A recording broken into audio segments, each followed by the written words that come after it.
यथाग्निर्दाहिका शक्ति रामकृष्णे स्थिता हिया सर्वविद्यास्वरूपां तां शारदां প্রণমাম্যহম।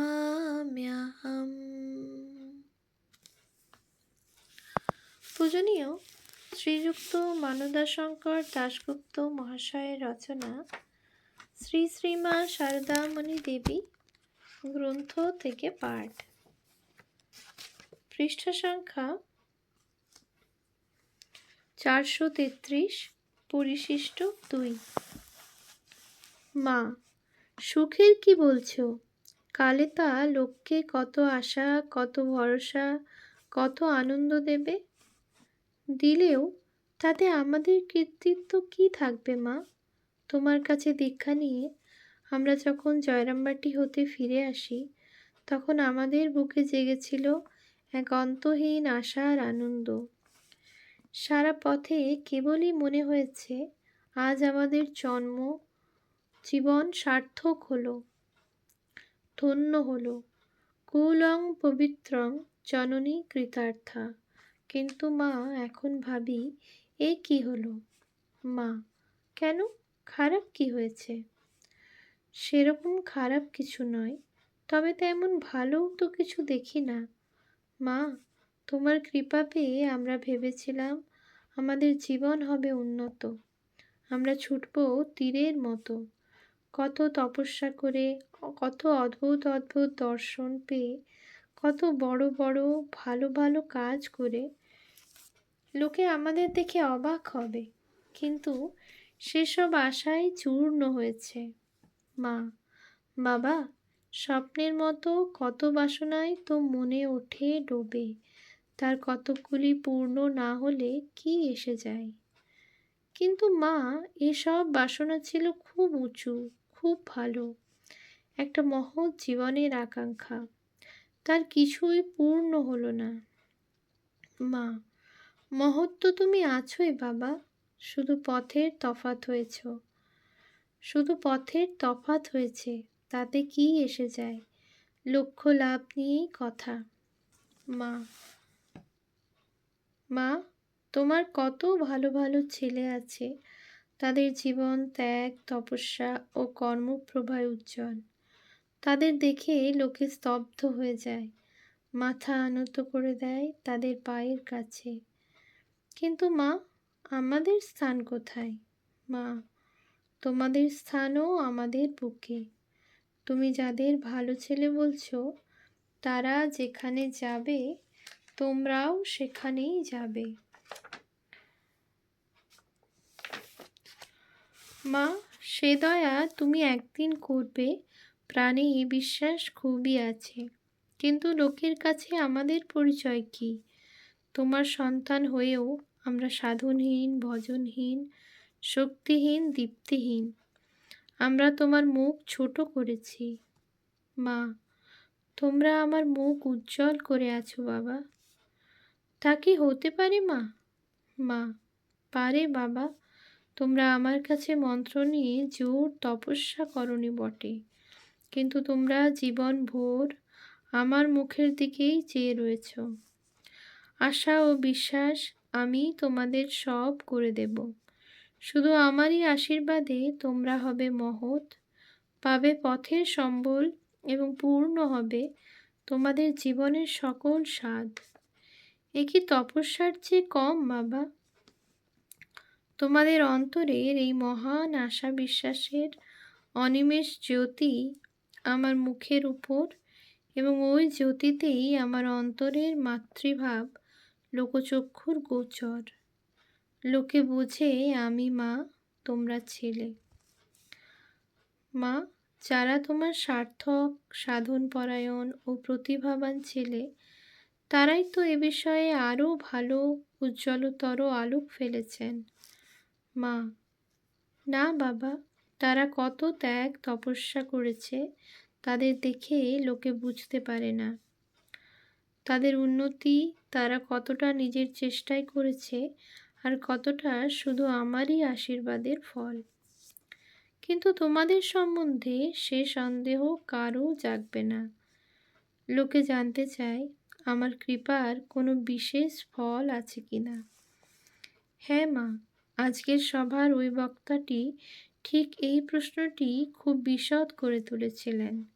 তিনি জিজ্ঞাসা করেন, মহাশক্তিময়ী শ্রী শ্রী মা যে অপার অহেতুক কৃপা তার সন্তানদের উপর বর্ষণ করেছেন, শুধু তাই কি তাদের জীবনকে একটা উন্নতি দান করে নাই? অর্থাৎ তাদের মধ্যে যারা কোনো উল্লেখযোগ্য তপস্যার দ্বারা নিজেদের সমৃদ্ধ করেন নাই, শ্রী শ্রী মায়ের কৃপার কোনো আভাস ঔজ্জ্বল্যই কি তাদের জীবনে দেখা যায় নাই?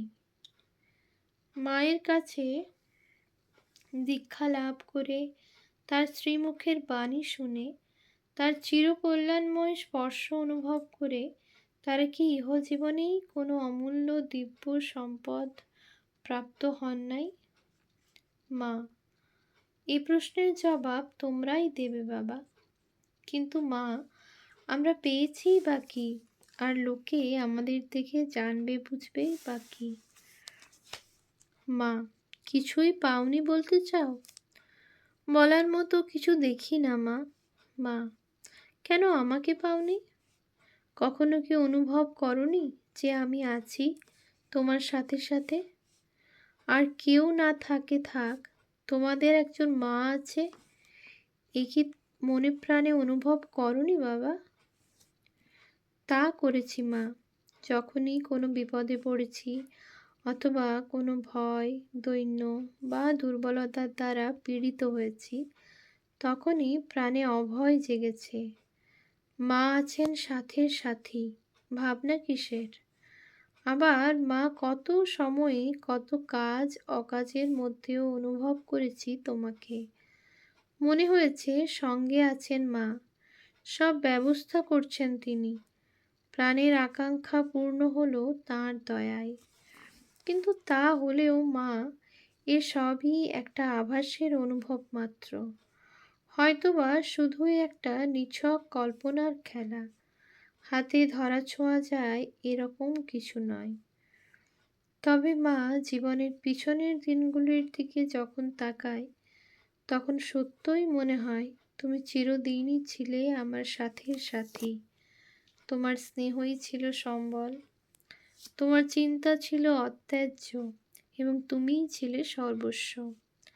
আমি তোমাকে অবলম্বন করেই আমার জীবনের এতগুলি দিন পার হয়ে এসেছি। মা, এ কি কম জিনিস বাবা? কম না হতে পারে মা, কিন্তু আমরা এখনো তো কত অন্যায় করি। মা, জীবনে শুধু ন্যায় কে আর করতে পারে বাবা? অনিবার্যভাবে যে অন্যায় করতে আমরা বাধ্য হই, আমি তার কথা বলছি না মা। আমরা জেনে শুনেও তো অনেক অন্যায় করি। মা, তা করো না, প্রারব্ধের বশে ও কাজ করছো, ওতে তোমাদের কোনো ক্ষতি হবে না। একটা গণ্ডির মধ্যে তোমাদের থাকতে হবেই, তার বাইরে যাবার জো নেই। হ্যাঁ মা, তা হয়তো সত্য। দেখেছি অনেক সময়ে অন্যায় করতে গিয়েও করতে পারি না, আবার সব সময় অন্যায় করতে যে মন চাই তাও নয়। মা, আমার সব ছেলেই এই রকম, কেউ খারাপ নয়, সবাই ভালো, সবাই আদর্শ। এ কি করে মানব মা? আমি তোমার এমন ছেলে দেখেছি যার সঙ্গে একটু পরিচয় হলেই মনে হয় এক রাশ অন্ধকার, ঈর্ষা, দেশ ও মহৎজনের নিন্দা, এই যেন তার জীবনের কাজ। আমি অনেক সময়ে অবাক হয়ে ভেবেছি, মা এমন লোককেও দীক্ষা দিয়েছেন। মা, বাবা, ঠাকুর ওকে ওই পথ দিয়েই এনেছেন, কাজেই ওর বাইরেটা ওরকম মনে হয়, কিন্তু আসলে ওর মনটা খারাপ নয়, আমার উপর খুব নির্ভর। তা হয়তো হবে মা। একদিন তাকে বলতে শুনেছি, যদি একটু মাথা ধরে বা অন্য সামান্য অসুখ করে তাহলেও মাকে বলি, মা, মাথাটা তাড়াতাড়ি ঠিক করে দাও, অসুখটা সত্বর আরাম করে দাও। মা, আবার দেখো, ও যাদের নিন্দে করে নিজের অজ্ঞাতে তাদের ভালোবাসে। তাও দেখেছি মা। একদিন তিনি বেলুড় মঠের খুব নিন্দা করতে করতে হঠাৎ বলে বসলেন, তবে এই মঠ হলো আমাদের কেন্দ্রের জিনিস, মা ঠাকুরের ভাব ধারণ করে আছে। মঠ দুর্বল হয় এমন কিছুই আমাদের করা উচিত নয়। শুনে মা অবাক হয়েছিলাম। মা, অবাক হবারই কথা। ঠাকুর এমনিভাবে কতজনকে কত পথ খেলিয়ে খেলিয়ে তার কাছে টেনে নিচ্ছেন। মা, আমি তোমার আরও একটি অদ্ভুত ছেলেকে দেখেছি। সে খুব ভালো স্বভাবের হয়েও তোমার দেওয়া নাম জপ করতে ভয় পেত। বলতো, ও নাম করলে আমার আরও কিছু অর্থ রোজগার আদি হবে না। ছেলেটি বিয়ে করে অভাবে পড়েছিল। মা, ও ও একরকম আছে, কিছু ভোগ ওর বাকি ছিল, তাই ওর মনে অমনি ভাব এসেছিল। ভাবতো আমি বুঝি ওর ভোগের অন্তরায় হব। বোঝে নাই যে ত্যাগের ন্যায় ভোগের সুবিধাও আমিই করে দিই। এই ভুলের জন্য কষ্টও পেয়েছে অনেক। শেষে রোগে ভোগে ভোগে মারা গেল। কিন্তু ছেলেটি কি সরল ছিল তা দেখেছো? সরল শিশুটির মতো বিশ্বাস করত যে আমাকে ডাকলেই ওর মুক্তি হয়ে যাবে, ভোগ করা আর হবে না। অমন সরল ভালো ছেলে আর দেখা যায় না মা। কিন্তু মা, তুমি থাকতে ওর ওই রকম হলো? মা, সবই ঠাকুরের খেলা বাবা, সকল পথই তার পথ। তিনি যাকে যে পথে টানেন আর সেই পথেই আসতে হয় বাবা। তাহলেও তুমি তো তোমার ওই ছেলেটিকে দেখতে পারতে মা। মা, আমি সর্বদা ওর পেছনে পেছনে থাকতুম, কিন্তু ওর জোর প্রারব্ধের ভোগ বাকি ছিল, তাই না করলো তপস্যা, না করতে পারলো আমার উপর নির্ভর। শেষে রোগে ভোগেই সব কর্ম ক্ষয় করতে হলো। তবে এরকম হলেও ওর অন্তর ছিল নির্মল, সুগন্ধি গোলাপ ফুলটির মতো। ভোগ শেষে আমার কোলেই এসেছে। আমার ছেলেরা কেউ খারাপ নয়। কিন্তু লোকে ওদের কথা এমন খুঁটে খুঁটে দেখতে যাবে কেন মা? তারা ওদের খারাপই বলবে। মা, এখন করতে পারে, কিন্তু কালে যখন চোখের সামনে থেকে বর্তমানের ধুলো কালি সব সরে যাবে, তখন লোকে ওদেরও প্রতিটি কাজ প্রতিটি কথা খুঁটে খুঁটে দেখবে ও বুঝতে চেষ্টা করবে। ঠাকুর কি আনন্দের খেলায় খেলেছেন ওদের নিয়ে। ওরাও তো লীলার সঙ্গী কি না? সঙ্গী, তা তারা বুঝবে কি করে? মা, যেমন করে অতীতকালে লোকে বুঝেছে অন্যান্য অবতারদের সঙ্গীদের। একটু বুঝিয়ে বলো মা। মা, বুঝবে এই দেখে যে আমি ছিলুম তোমাদের নিয়ে, তোমরা ছিলে আমাকে ঘিরে। আমি ঢেলেছি আমার অন্তরের স্নেহসুধা, আর তোমরা এসেছো ছুটে তারই প্রাণ মাতানো সৌরভের টানে।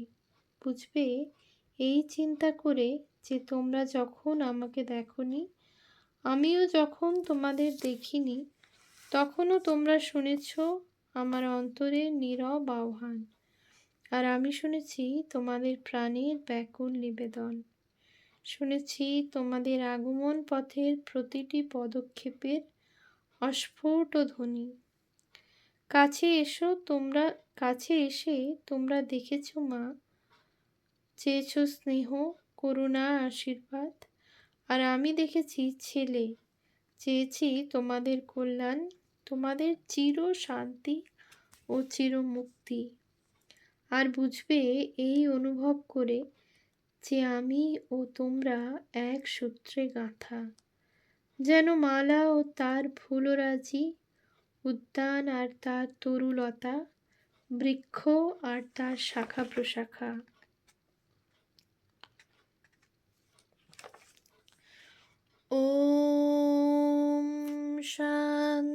शान्ति शान्तिः।